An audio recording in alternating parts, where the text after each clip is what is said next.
Welcome to YOUCANIC. Today on YOUCANIC we have a 2020 Honda Civic. On this 2020 Honda Civic, we're going to go over how you'd replace the gear shift selector switch. So say your car, you're driving and you go to stop and you can't get your key out, or it's in park and you turn the key.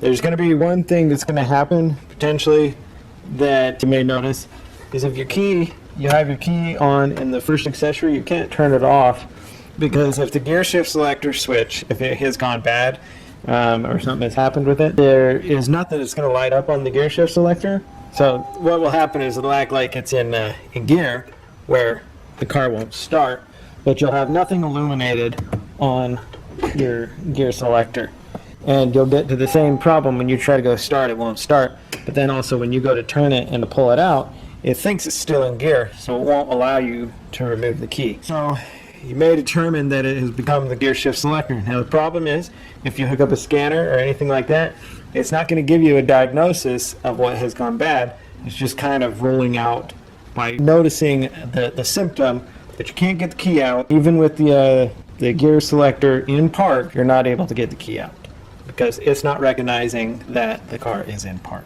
It is fairly easy to replace, so we will show you how that's done.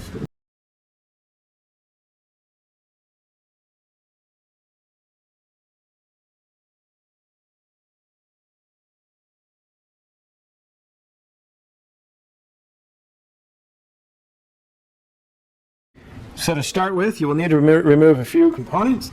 First, we need to remove our air box, undo the mass airflow sensor cable, that down, one 10mm bolt right here, one 10mm bolt straight down here at the front, undo this 5.5mm connection here, and then be able to pull out our air box. We have this that goes into a smaller air box on the bottom, and then this holds into a grommet. So it may require you to use a little bit of force to get that out for effort.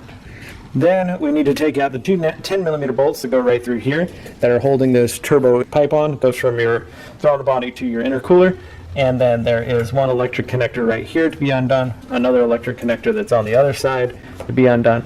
This wire clip that clips right into this bracket, you will want to undo that also so that we can get this out.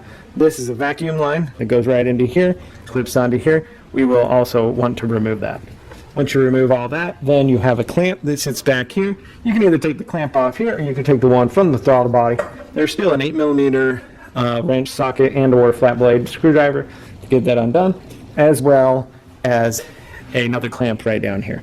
Once you have those clamps undone, you should be able to get this to come undone. You may have to work it a little bit to get it to come undone. All right, we got to break that surface tension that holds these together into those connections. We've got those out of the way. Now we can see the switch that we need to get to, and we'll go over the steps and what you need to be able to get that off. So right down here, you're going to know that we've got this wire cable that goes across it. We need some space to be able to, when we get these two bolts undone, to be able to pop this out. So you can undo this number 10mm right here that's next to the cooler for the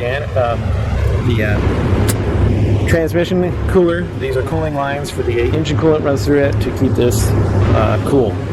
So there is a 10mm bolt right down here that we can undo, and that way we can move this whole bracket to the side when we undo this.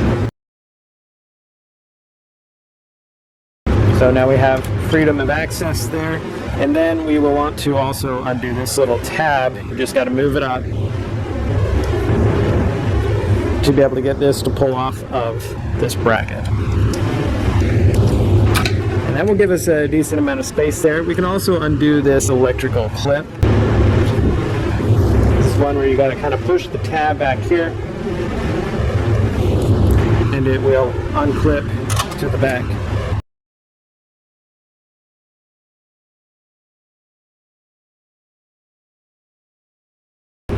So we have that all unhooked. That is the electrical connector that connects to here.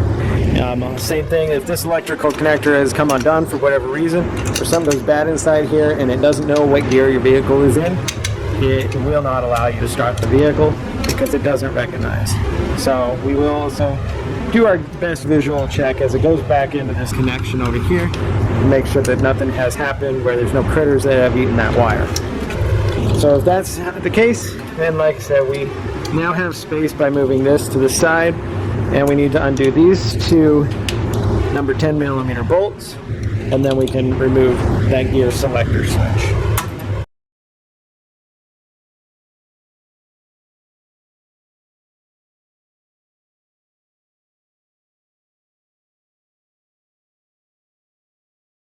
Alright, so the two 10 millimeter bolts have been removed, and now we'll be able to just pull up on this gear selector switch. Let's move this wire up or over to the side. Be able to pull this up, flip it out, and remove the gear selector switch. So you would get a new one of these, and you'll be able to put that back on. So depending on where the gear selector is when this breaks, we'll see that this is the position that it sits in. It's covered with this cover. If it's not working right, essentially, like if this were to pop off or the cable broke, you would be able to push this and put it into park, just so that you can stop the vehicle. But really, we want to make sure that this is pretty much going parallel with the side bolts here, or straight perpendicular to the whole unit, so that when we put it back on, see, this is keyed that it's only going to go the one way.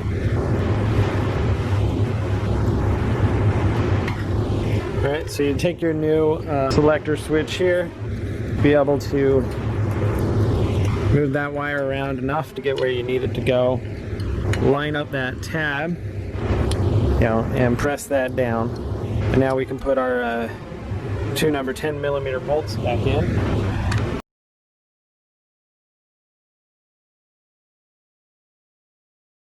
So this is it's the neutral park safety switch and or gear selector switch. Sometimes people call it by different names, but it's the same component.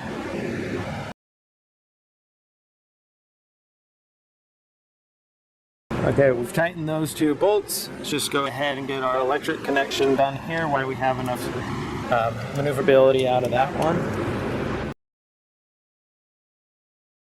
So this is a clamp. You are able to get it to slide in down a ways, and then take the closing clamp of itself, and it makes that final connection, pulls the connector in, and locks everything into place. Then we would put this back up on that little tab, put our number 10 millimeter bolt in here.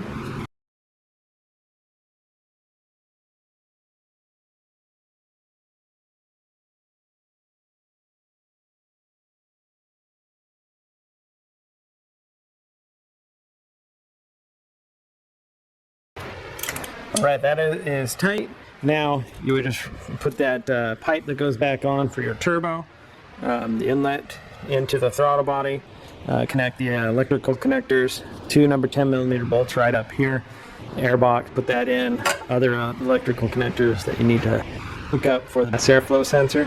But if you're getting to this point and you want to double check and make sure that this is going to work, you can start your vehicle now. It's not going to run completely great. It might start and then it'll die because of all the vacuums and stuff that aren't working.